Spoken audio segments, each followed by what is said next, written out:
Regresamos, platicamos con el señor licenciado Damián Salazar Limón, abogado fiscalista. Nos quedamos en el tema tan interesante de la homologación del impuesto de valor agregado en esta frontera. ¿Qué les falló a nuestros legisladores? Considerar que es muy diferente los factores económicos que predominan en la región fronteriza que en el interior del país. Aquí tenemos que competir con una unas economías más fuertes del mundo, que es el estado de California. Y creo que no ponderaron eso a la hora de tomar la decisión de homologar el impuesto. Fíjese que un abogado me comentaba que esos comerciantes que tuvieron que cerrar, que ya no pudieron competir, basta darnos una vuelta para la ciudad para ver que están cerrados muchos locales. La posibilidad de demandar a esos diputados que votaron la homologación, y el daño causado y los perjuicios originados en la frontera, ¿quién los repara? Claro, pues el contribuyente siempre va a tener la opción de acudir al juicio de amparo, que es el juicio de garantías en donde puedes demandar la inconstitucionalidad, inclusive de las normas fiscales. Pero ya ve cómo nos fue. En el amparo del IVA Aquí se promovió tumultuariamente 56,000 firmas, no sé qué, se fueron al amparo y se lo sobreselló la juez de distrito diciendo que no habían acreditado su interés jurídico. Tan sencillo como que no acreditaron que hubieran realizado una compra en donde se les hubiera aplicado el IVA homologado. Y fíjese nada más. Sí, digo, son unas particulares... No es sencillo irse al amparo como medio de defensa contra actos del legislativo federal. No, claro que no. El juicio de amparo en contra de leyes, pues no opera la deficiencia, la suplencia en la deficiencia de la queja. Entonces, tienes que tener muchísima pericia legal para poder entablar una demanda en contra de un acto legislativo. Fíjese que el amparo contra leyes es el amparo más técnico. Sí. Y hay que distinguir si la norma es heteroaplicativa o autoaplicativa, y creo que ahí se perdieron mucha gente. El hecho que entre en vigor la homologación no a todos nos afecta. Les afectó de inmediato a los comerciantes que ya se convirtieron en retenedores del IVA al 16. A ellos sí, les entró de inmediato. Tenían un tiempo para irse al amparo. Pero los contribuyentes, yo todavía puedo ir al amparo contra la homologación. Sí, voy y compro un artículo, me aplican el 16 y voy y me amparo. A mí no me ha transcurrido el término. Pues si comprueba que no ha habido un primer acto de aplicación, entonces sí empezaría a correr el término de los 15 días. Como usted dice, no es tan sencillo irse al amparo contra normas legislativas y más impositivas, ¿verdad? Así es, así es. Pero digo, es bueno saber que el contribuyente siempre tiene ese garante de los derechos humanos en materia impositiva.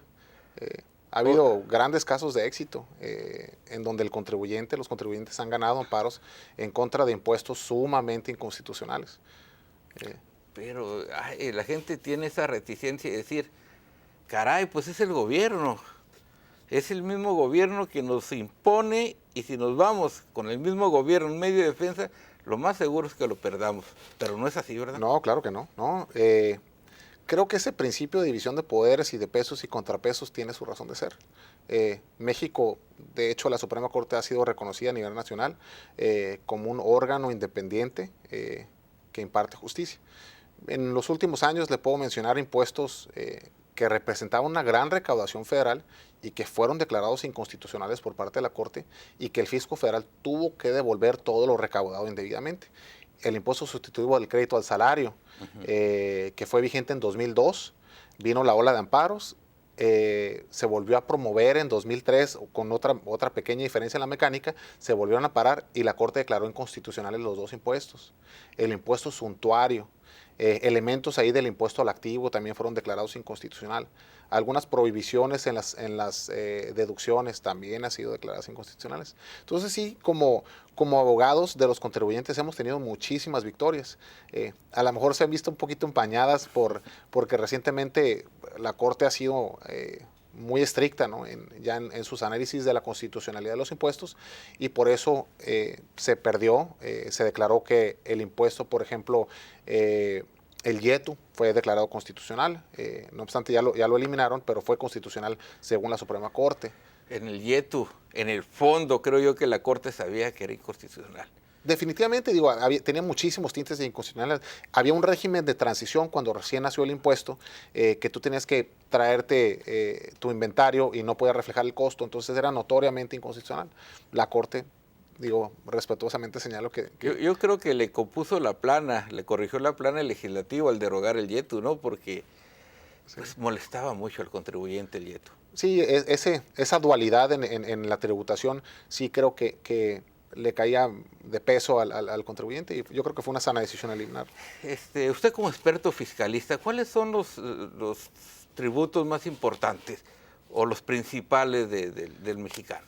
¿Cómo? Pues señalaba, la ley de ingresos señala que la recaudación nacional se sustenta básicamente en 3 impuestos. El impuesto sobre la renta, el impuesto al valor agregado y el impuesto especial sobre producción y servicios. Esos son los principales. Esos son los principales impuestos que recauda el Estado. Fíjese que se da una problemática muy singular aquí en la frontera de personas que nacieron en Estados Unidos, que vivieron aquí, que hicieron sus negocios en Tijuana, pero que necesariamente deben tributar en Estados Unidos, la doble tributación. ¿Cómo se soluciona o se pasa ese impuesto?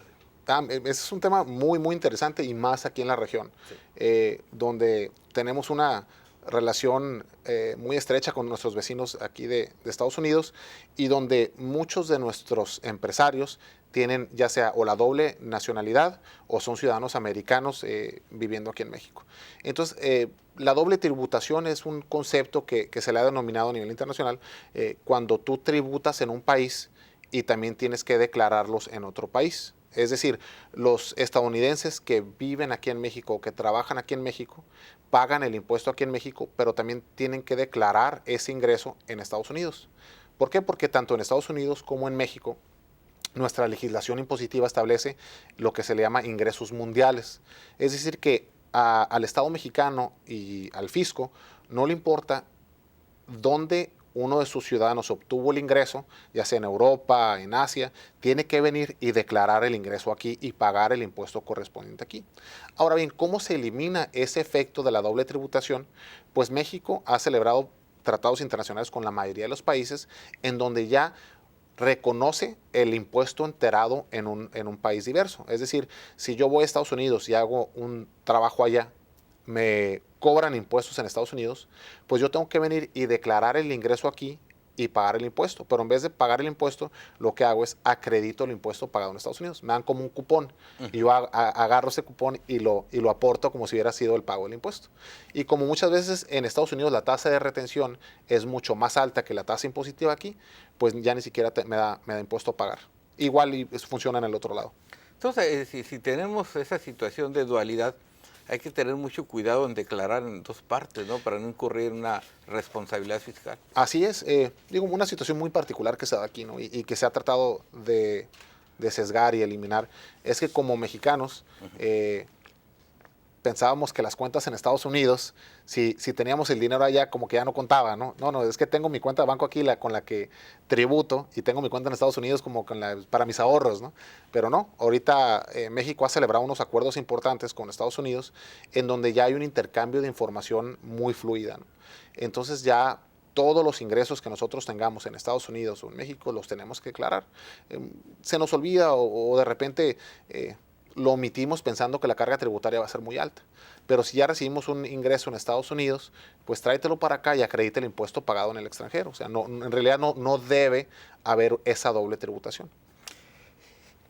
¿Por qué le tiene tanto miedo el mexicano al fisco? Ya nomás hay una cuestión fiscal y todo el mundo empieza... Lo que pasa es de que estás hablando del patrimonio de la persona, ¿no? El patrimonio del contribuyente. Y todo lo que nos afecta a nuestro patrimonio, a nuestra seguridad, pues obviamente es motivo de fricción. Pero también la autoridad no es tan dura como piensa uno, ¿no? No es tan agresiva. Sí es flexible. Por ahí se me olvidó declarar el año pasado. ¿Me van a meter a la cárcel o simplemente voy y le digo, pues me enfermé, fíjate que no pude, tuve problemas? Pues, no es tan dura aquí en México. No, depende en qué situación esté cada quien. Hay actos que la autoridad no tolera actos de evasión y actos de simulación, pero la mayoría de las relaciones de los contribuyentes con el fisco, con el SAT, en realidad son muy cordiales. Lo que quiere el fisco es que pagues tus impuestos como debes de pagarlos, ¿no? En realidad sí hay una relación, yo creo que un poquito más difícil, con más fricción, cuando son contribuyentes que hacen las cosas mal, ¿no? Aquellos contribuyentes que venden facturas o que hacen actividades notoriamente simplemente para erosionar la base del impuesto y no pagar. Muy bien. Platicamos con el señor licenciado Damián Salazar Limón, abogado fiscalista egresado de nuestra Facultad de Derecho de la UABC. Vamos a hacer la segunda pausa y regresamos en un momento.